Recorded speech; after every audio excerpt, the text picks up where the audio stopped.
Pak Ustadz, aku pernah ngobrol dengan keluargaku loh. Oke. Beneran, aku nggak pernah ngobrol ini di luar sana. Aku pernah ngobrol dengan keluargaku. Aku ada rencana untuk belajar agama Islam. Oke.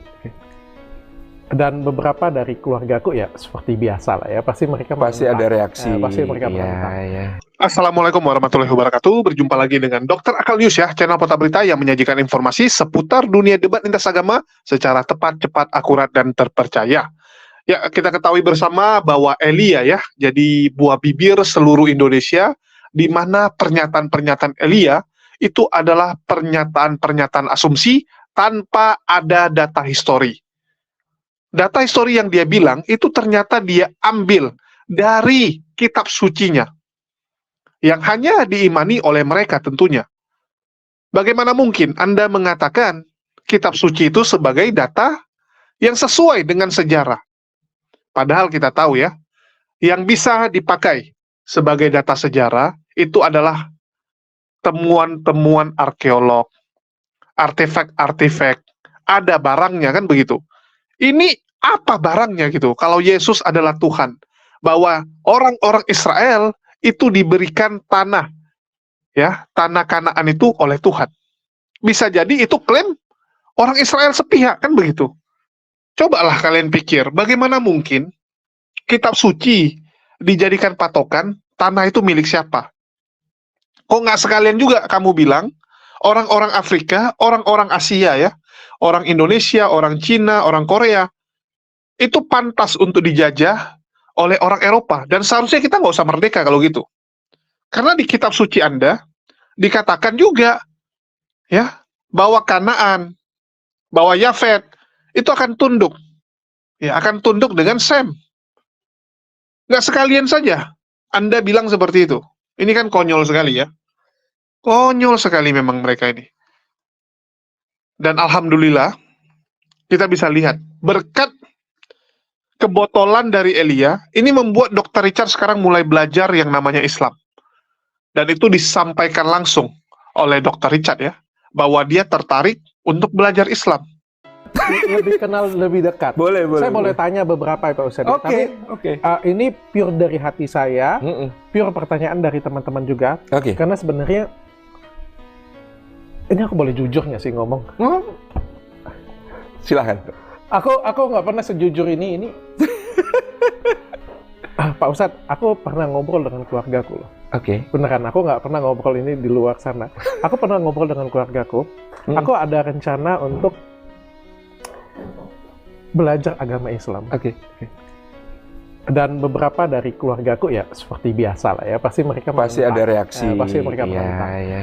Dan karena ketertarikannya tersebut, kita bisa lihat Dr. Richard sekarang rajin mengundang alim ulama, dan sekarang Dr. Richard berencana mengundang Kodondi yang dianggap sebagai seorang pakar ya, karena video-video Kodondi itu viral, apalagi Kodondi ini juga seorang mualaf dari suku Tionghoa juga, sama seperti Dr. Richard, sehingga mungkin Dr. Richard berpikir kalau ngundang Kodondi, dia bisa mendapatkan suatu inspirasi, suatu motivasi yang berbeda ya. Karena kalau sesama Chinese ya, kita bilang sesama Tionghoa, mungkin dia ingin tahu nih, apa nih yang membuat Kodondi memilih untuk mualaf. Dan bisa jadi kesaksian dan penjelasan Kodondi ini sekaligus bisa membuat keluarga Dr. Richard yang sebelumnya tidak setuju Dr. Richard belajar tentang Islam, menjadi terbuka juga hatinya. Menjadi sebab mereka untuk menemukan cahaya Islam. Jadi ini bagus sekali. Dan kita harapkan hasil dari podcast antara Kodondi dan Dr. Richard ini bisa membuat Dr. Richard menemukan kebenaran dan paling penting berani melangkah. Berani melangkah untuk menjadi lebih baik. Terus bagaimana sih pernyataan Kodondi mengenai kebotolan dari Elia yang mengatakan bahwa Kristen ya, perjanjian lama Kristen itu ya sama dengan tanaknya orang Yahudi, kan selama ini diklaim seperti itu. Merasa diri mereka adalah kelanjutan dari agama Yahudi. Merasa bahwa mereka adalah Yahudi rohani. Harusnya mereka bilang mereka Yahudi Romawi ya. Jangan Yahudi rohani. Lebih cocok Yahudi Romawi. Kita dengarkan dulu lah video yang satu ini ya. Sebenarnya kegiatan-kegiatan kita ini kemarin-kemarin tuh cukup agak Padat. bukan padat, maksudnya nggak tercapai sebenarnya target kita. Berarti lebih banyak seharusnya kegiatan. Harusnya lebih banyak. Kemarin kan di Jogja sampai ada debat offline gitu kan. Baru 1 kali kan, Iya. tahun ini kan. Iya. Sebenarnya targetnya 2 kali setahun. Oke. Kemarin baru dapat sekali, jadi tahun ini cuma dapat 1 gitu. Tuh berarti seterkenalnya Kodondi itu menyempatkan diri untuk podcast bersama Rukun Indonesia nih, Masya Allah. Orang gua diculik ya. Kok ayo datang kok. Tapi BTW kan waktu di Jogja debat offline nih sama Pendeta. Mau nggak debat sama Mas Elia Miron? Oh. Mas itu bukan baru, jangan sembarangan lu. Mas, sorry. Nah. Maksudnya debat sama Elia? Iya kan lagi viral nih. Oh, oke. Gini, mau-mau aja, cuman dia harus didampingin sama pendeta, jangan sendiri. Kenapa? Gitu. Bukannya 2 lawan 1 jadi ini? Jiper Enggak. nggak tuh? Dia mau didampingin berapa pendeta pun nggak apa-apa buat kita gitu. Kenapa? Jadi harus ada pendeta yang punya jemaat. Memang standar kita gitu, kalau kita debat offline, itu harus dengan pendeta yang punya jemaat. Oh oke. Berarti secara tanda kutip mau dong podcast berdiskusi lah ya bareng sama Mas Elia. Podcast atau debat? Debatnya dalam podcast. Sorry, debat. Sorry. Kalau kita kan debat offline, kayak kemarin di Jogja kan. Nah, silakan misalnya siapa ada apologet, mau debat, boleh. Tapi kalau dia bukan pendeta, tolong bawa pendeta gitu. Mau 2, mau 3, mau 4. Kodoni sendiri nih. Gue sendiri bisa, gue sama temen bisa gitu. Oke. Jadi debatnya debat tim gitu. Iya. Gitu. Jadi biar lebih ilmiah juga Iya, gitu kan ya. Iya. Menarik. Boleh aja. Nah Niko, ngomongin masalah Kodoni kegiatan makin padat, kemudian juga sudah sekali debat offline di tahun ini, dan bahkan memang akhir ini tuh lagi viral banget nih, baik di Kodondi maupun sama Mas Elia tadi, dan saling mereaction. Gue sih baru sekali. Nah, Gue kebetulan. baru sekali, itu pun gue didorong-dorong terus. Oh diminta? Bahkan kemarin ditodong sama Mang Asep. Oke. Gitu. Sebenarnya sih gini, gue nggak terlalu suka reaction, mendingan langsung offline gitu ya. Tapi karena banyak yang minta, terus kemarin Mas Asep dari Ngaji Cerdas langsung datang studio, nyodorin video, gue suruh nonton apa yang mau di reaction. Jadi mau nggak mau ya udah langsung saat itu bikin gitu. Oh gitu ceritanya. Kalau reaction kan sebenarnya kurang efektif ya. Nanti gua reaction, sono reaction. Nanti gua reaction lagi, sono reaction lagi. Jadi penonton Nggak tuh agak kelar. bingung, iya. Mendingan bertemu di satu tempat, tapi dia harus bawa pendeta ya. Baru seperti kemarin di Jogja, penonton ngeliatnya kan utuh gitu loh. Secara keseluruhan. Nggak ada yang missing gitu lah gitu. Maunya sih gitu sebenarnya. Nah, cuman masalahnya ketika Kodoni ngasih video reaction, di reaction balik nih. Oh udah? Ada kita beberapa kita catat tuh kan tentang pertanyaan. Jadi sebenarnya kita ngundang Kodoni untuk menjawab nih gitu ya. Mungkin sahabat Rukun juga penasaran, ini kok viral, Mas Elinya viral, Kodoninya viral, tapi kan secara pemahaman kita sebagai channel Muslim ya, terutama juga penontonnya kan kita kepada teman-teman Muslim ini bagaimana sih terkait kritik maupun komentar-komentar dari Mas Elia itu.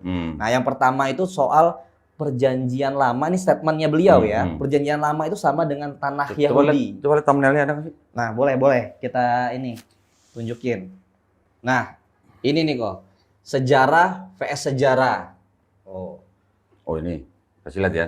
Tuduhan liar. Tuh, kan tuduhan liarnya ini kok. Jadi kita pengen nggak tahan lihat lirikannya. Kayaknya kita perlu juga buat thumbnail tuh XX gitu versus.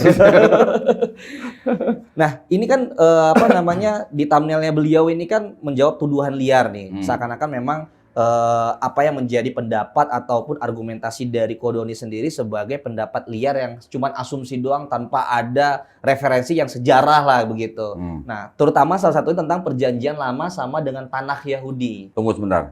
Kalau nggak salah, waktu kemarin saya bikin reaction sama Asep Ngaji Cerdas itu kan ada beberapa poin tuh. Ya. Kalau nggak salah yang pertama awal sekali itu mengenai Yesus tidak sama dengan Isa. Oke. Ingat kan? Kan saya tunjukin nih dari Bible ini nih. Ada di sini bahwa ini kitab suci Injil ya judulnya Ya. ya. Terbitan LAI Ya. 2011. Di sini pakai nama silsilah Isa Al-Masih. Al-Masih. Ini di reaction nggak, Deh? Lu udah nonton? Kalau yang ini tuh dia Nggak menjelaskan tentang lahirnya. Oh, lahirnya. Iya, Tapi lahirnya. Yang Yesus sama Isanya dibilang tidak sama, nggak dibahas? Oh, saya belum nonton itu kayaknya. Oh. Nggak, di video ini nggak ada? Kayaknya Nggak enggak disebut sih, ya? enggak sih. Oh, nggak dibahas ya? Tentang Isa Al-Masihnya nggak dibahas. Berarti dia nggak punya Bible ini kali ya? Mungkin. Jadi, ya itu aja. Ini supaya yang nonton juga nyambung gitu ya. Ya. Yang pertama saya kemarin reaction itu, yang dia bilang bahwa Yesus itu tidak sama dengan Isa. Saya ulang lagi nih di sini nih, bahwa yang disebut dengan Yesus dan Isa itu berbeda, itu kisahnya atau perspektifnya. Ya. Perspektif Kristen mengenai Yesus begini, lahirnya begini. Perspektif Islam untuk Isa itu begini. Tapi sosoknya sama, orangnya sama, diperspektifkan berbeda gitu dari Kristen dan Islam. Tetapi banyak juga orang Kristen, termasuk pendeta Ezra Soru, mengatakan sama, yang namanya Yesus dan Isa tuh orangnya sama, cuman perspektifnya yang berbeda gitu. Dia nggak bantah ya? Si Elia di sini nggak bantah? Di video yang terakhir itu nggak bantah? Di sini kalau nggak salah sih kita memahaminya ya memang sosoknya itu tuh berbeda. Berbedanya dari kelahiran aja udah berbeda Nah, iya, tuh. berarti kan cuma dari kisahnya aja. Iya. Tetapi kan sosok atau profilnya itu sama gitu loh. Ya. Kita sebagai orang Islam juga jangan alergi dengan kata Yesus. Jangan. Karena ada Quran terjemahan bahasa Inggris yang menggunakan kata Jesus. Oh, gitu. Ada. Jadi kitanya harus memahami bahwa Yesus, Jesus, Isus, Iso, Isa itu hanyalah sebuah paralelisasi nama gitu. Paralel gitu. Yang merujuk ke satu orang. Merujuk ke satu orang. Sama halnya seperti ini misalnya. Di Bible lah ya. Ada Peter. Kalau di Inggris kan Peter. Kalau di Indonesia Petrus. Oke. Sama kan? Sama orangnya. Nanti di Inggris ada James. Di Indonesia jadi Yakobus. Sama kan? Sama. Ada Matthew, di sini ada Matius. Kayak gitulah. Itu cuma paralel namanya. Memang nama tidak boleh terjemahkan, tetapi namanya lidah bangsa-bangsa kan beda-beda nih cara ngomongnya. Itu namanya disebut dengan paralelisasi nama. Jadi orang yang membaca Isa atau Yesus atau Jesus itu sebenarnya merujuk kepada satu sosok yang sama, cuman dipandang berbeda oleh dua pihak yang berbeda. Dan dengan latar belakang cerita yang berbeda. Iya, itu kan berarti kan perspektif. Gitu. Perspektifnya yang berbeda, sosoknya sama. Gitu. Nah kalau Elia bilang Yesus bukan Isa, dia hanya berdasarkan kisah yang berbeda. Dia hanya berdasarkan perspektif yang berbeda. Dia nggak tahu ada yang namanya nama itu bisa paralel. Gitu. Bisa nggak dijelaskan satu aja contoh yang membuat argumentasi Kodondi bahwasannya Yesus dengan Isa ini sebenarnya sosoknya sama? Dari Bible ini tadi. Dari sini aja kan udah kelihatan. Ini Bible-nya orang Kristen menggunakan nama Isa Al-Masih. Kenapa? Berarti dia tahu bahwa Isa Al-Masih yang dimaksud ini Yesus Kristus gitu. Ada Bible-nya yang lain, ada lagi nggak ya? Ada Gopali nggak? Nggak ada ya? Nggak ada. Yang TB, itu tuh. Nah itu tuh, sini. Ini sama-sama LAI nih. Ini LAI, ini juga LAI nih ya. Yang tadi di sini Isa Al-Masih kan? Yang di sini Matius nih. Bisa di-shoot nggak? Daftar nenek moyang siapa? Yesus Kristus. Yesus Kristus. Oke.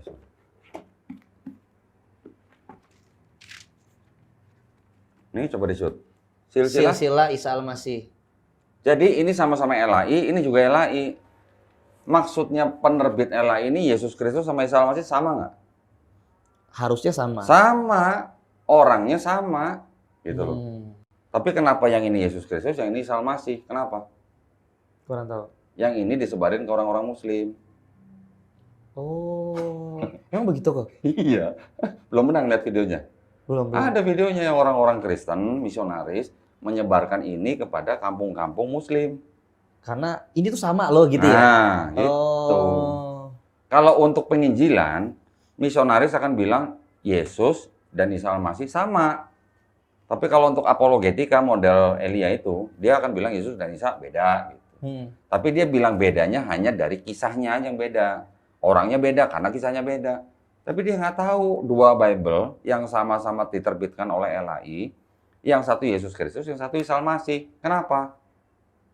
Yang ini untuk penginjilan. Yang ini untuk orang Kristen.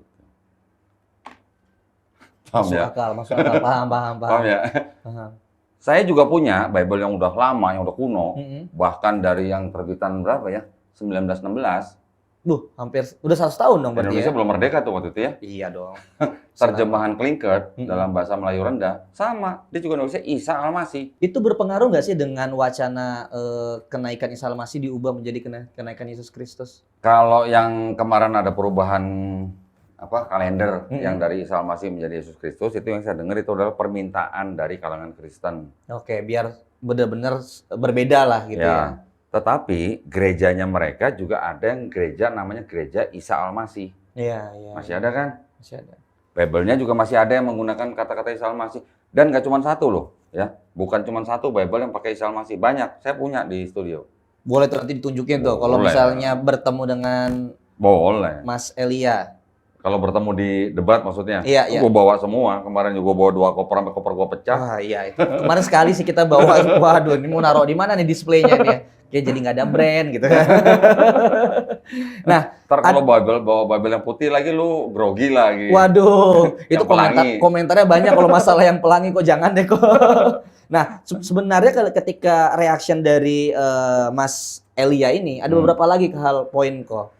Nah, tadi yang soal perjanjian lama sama dengan tanah Yahudi. Oke, jadi kalau dia bilang PL-nya Kristen sama dengan tanahnya Yahudi, nih saya kan udah jelasin nih sebenarnya nih pada waktu sama Asep kemarin kan.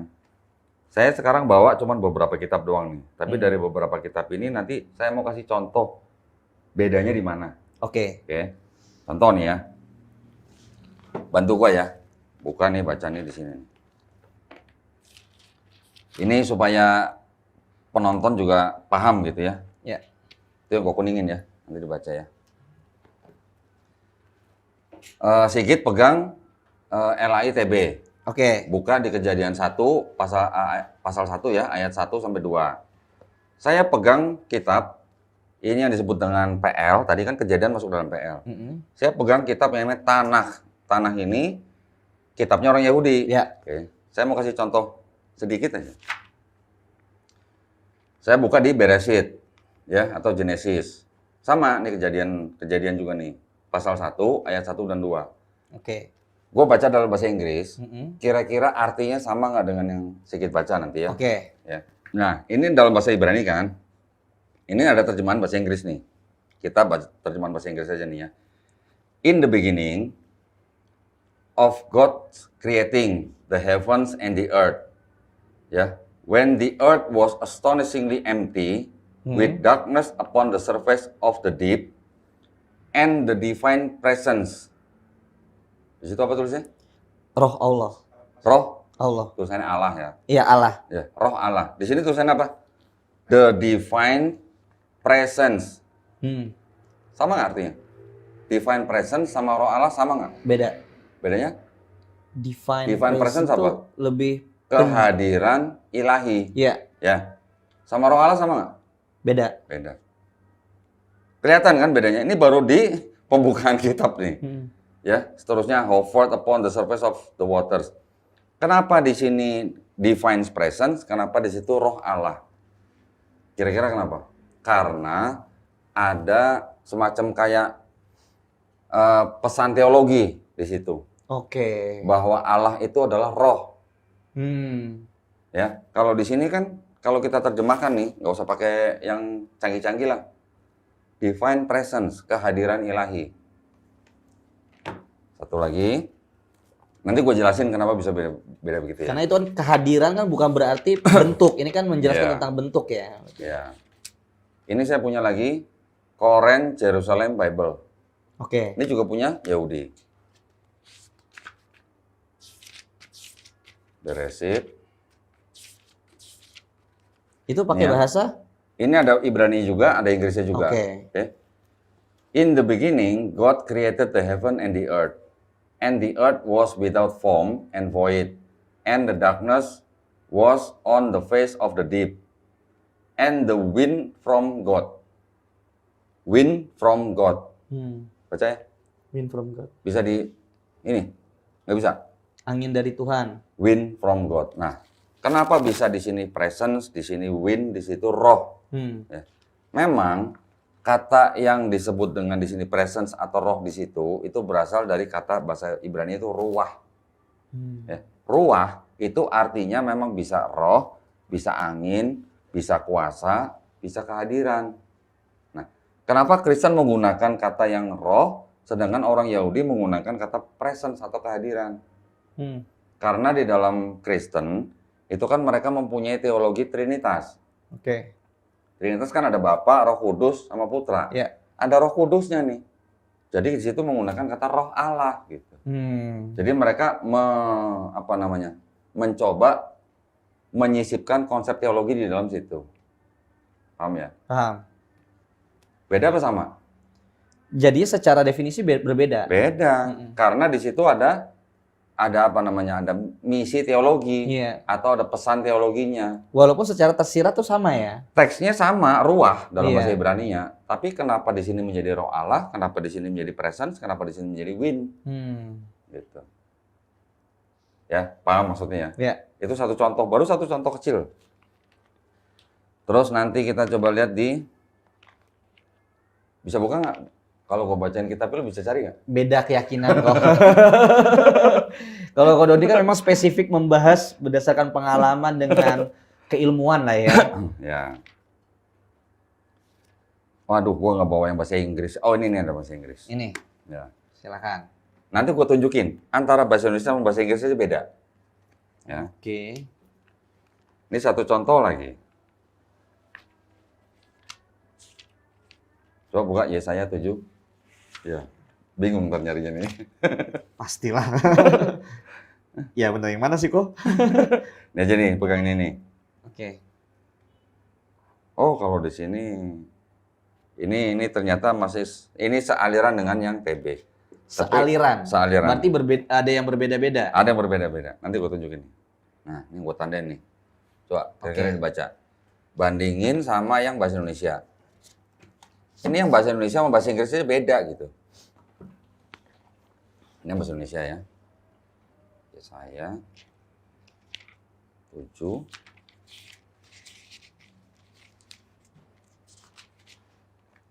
Ini bahasa Indonesia nih. Yesaya 7, 14. Mana 14? Nih. 14. Ya. 3 ini 15. 14 kan? 14 ya. Bacain. Oke. Baca bahasa Indonesia ya. Oke. Ini yang bahasa Inggris nih. Yesaya 7, 14 KJV ya. Therefore, the Lord himself shall give you a sign.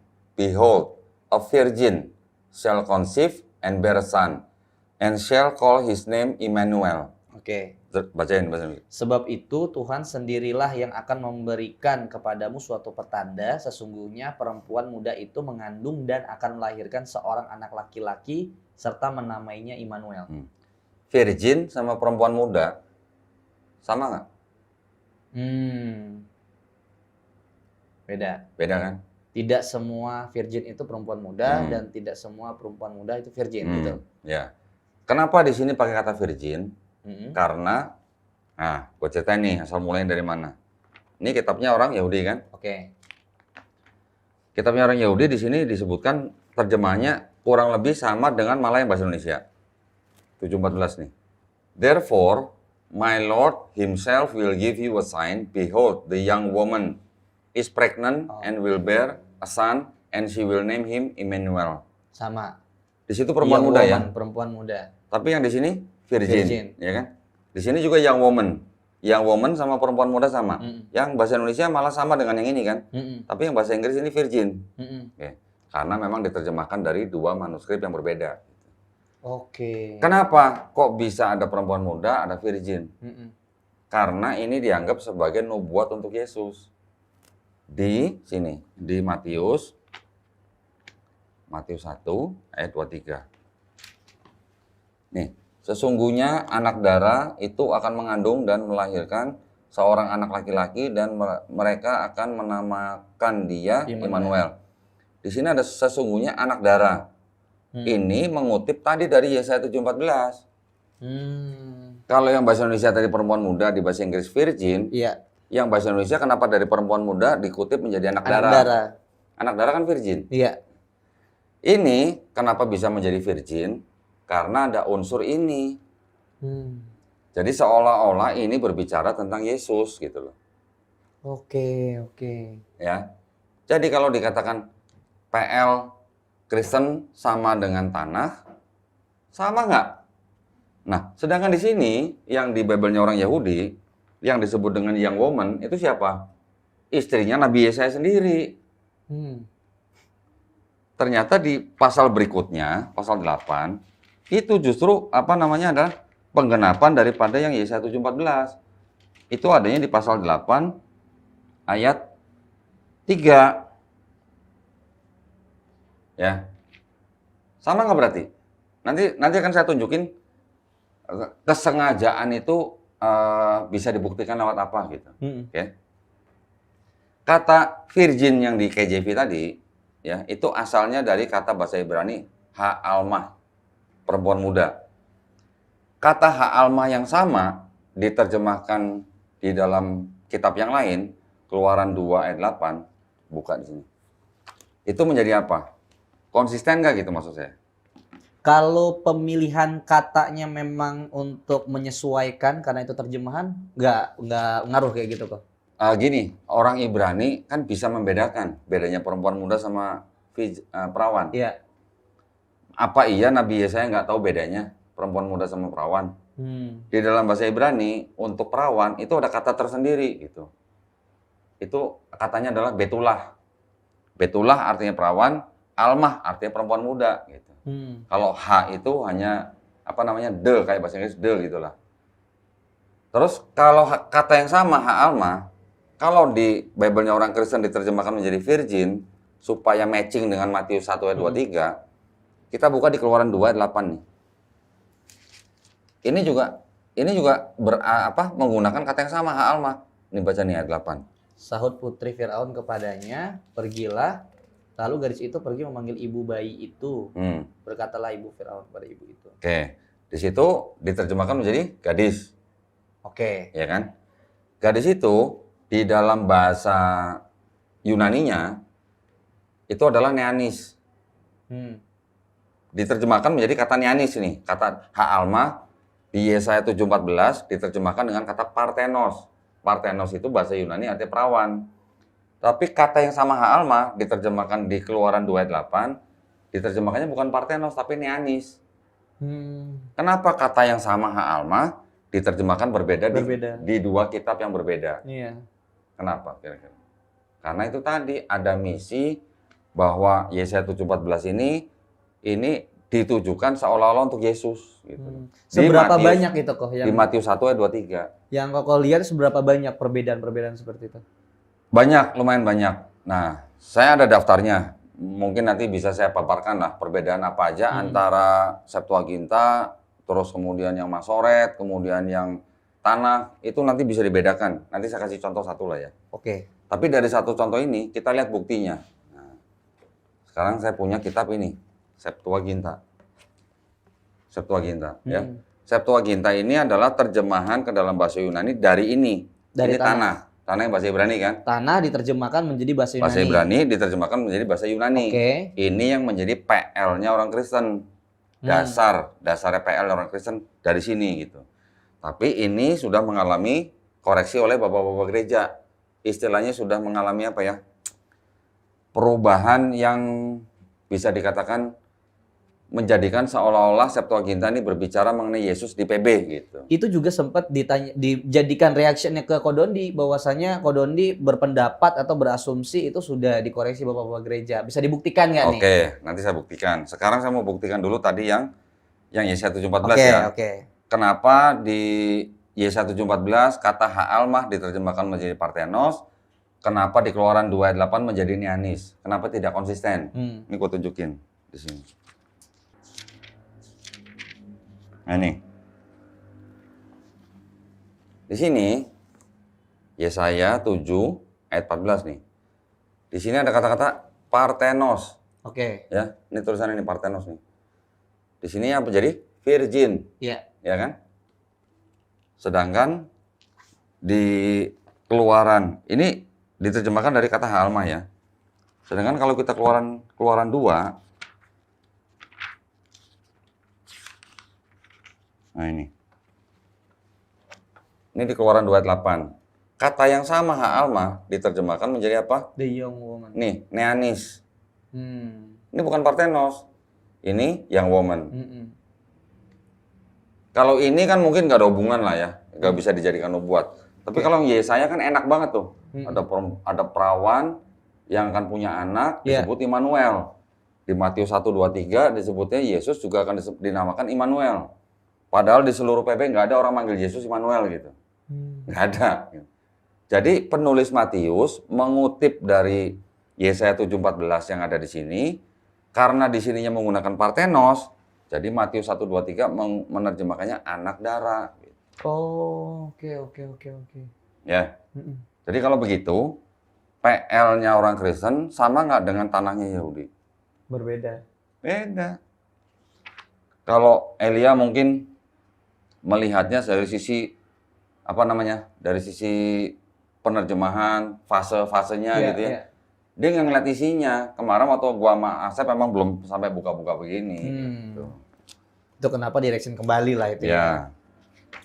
Makanya kalau debat offline, gua malah lebih demen. Gua bisa bukain satu-satu. Nggak terpotong lah ya. Nggak terpotong. Nah, kalau soal yang tadi dikoreksi sama bapak-bapak gereja, Septuaginta? Nah ini buktinya salah satu ini. Antara bapak-bapak gereja aja, Irenaeus itu pakai Parthenos. Nanti ada bapak gereja lagi yang pakai young woman. Pemilihan gitu. kata yang berbeda. Pemilihan kata yang berbeda. Kalau nggak salah Theodosion sama Aquila. Itu bapak gereja yang menggunakan kata young woman. Irenaeus maunya pakai virgin. Gitu. Kalau mengikuti dari kata Ibraninya, ha'alma, itu artinya harus young woman. Tapi ada bapak gereja yang mau menggunakannya the virgin gitu. Nah, berarti ada perubahan, ada perbedaan pendapat juga kan? Sampai akhirnya masuk ke dalam KJV, virgin. Nah, kenapa yang bahasa Indonesia tetap pakai perempuan muda? Karena dia menerjemahkan dari teks yang berbeda dengan ini gitu. Terbukti kan? Biar penonton sahabat rukun lah yang menilai ya. Nah, sekarang yang menyusun atau yang menerjemahkan Septuaginta ini ke dalam bahasa Latin, itu juga bapak gereja lain yang namanya Jerome. Jerome sendiri itu kan juga sudah tahu ada yang namanya, resensi tahu ya? Resensi tahu ya? Jerome sendiri sudah mengetahui ada yang namanya resensi itu dari Origen. Origen sudah juga menggunakan Septuaginta. Dia juga sudah menerjemahkan ulang menjadi dokumen yang namanya hexapla. Oke? Hexapla itu kalau biasa kan manuskrip kuno tuh ditulis dalam dua kolom. Ini sampai 6 Hex itu berapa? 8 ya. Berarti 4 gitu. Benar nggak hex 8? Coba. Hexa 8 kan? Nah iya. Jadi 8 kolom gitu. Itu namanya hexapla gitu. Versinya Origen. Si Jerome ini juga sudah mengetahui ada yang namanya resensi dari Lucian. Bapak gereja juga. Terus terakhir di abad keempat ada yang dari Hesisius. Itu juga di abad keempat. Jadi artinya Septuaginta sendiri juga mengalami perubahan. Ada bapak gereja yang setuju dengan kata virgin, ada bapak gereja yang setuju dengan kata young woman. Masuk akal. Berubah nggak berarti kalau gitu? Iya. Ada bapak-bapak gereja yang mempertentangkan gitu. Itu baru satu contoh. Nanti saya bisa kasih contoh di ayat-ayat yang lain. Jelas ya? Jelas. Makanya ini kan Gua pakai kitab, gua nggak cuma ngomong. Iya. Kan tadi kan sejarah kalau di thumbnail ya kan harus menunjukkan sejarahnya juga seperti apa. Selamat datang di Rukun Podcast.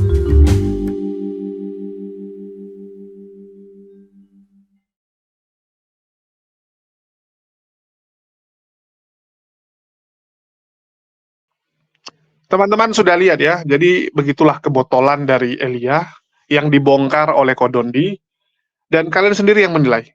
Mana yang ngomongnya by data, mana yang full asumsi dan retorika.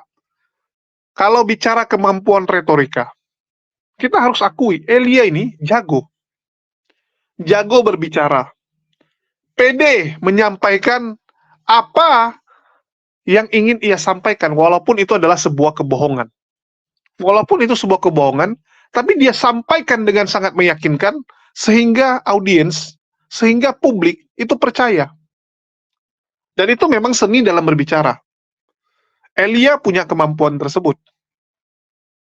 Dia pede menyampaikan apa yang ingin ia sampaikan untuk mempengaruhi orang lain. Luar biasa.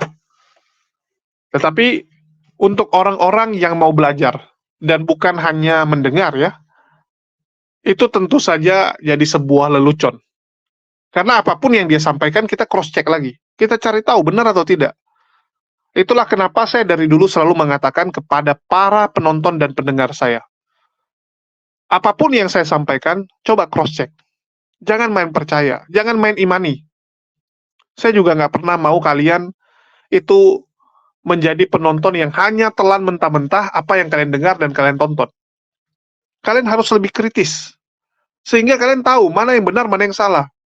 Sehingga kalian tahu orang ini lagi ngomong sebenarnya atau tidak. Kita harus kritis. Cari tahu, sekarang gampang kok. Kalau zaman dulu mungkin untuk mendapatkan satu informasi, untuk mendapatkan satu pengetahuan, kalian harus cross-check-nya tuh agak susah.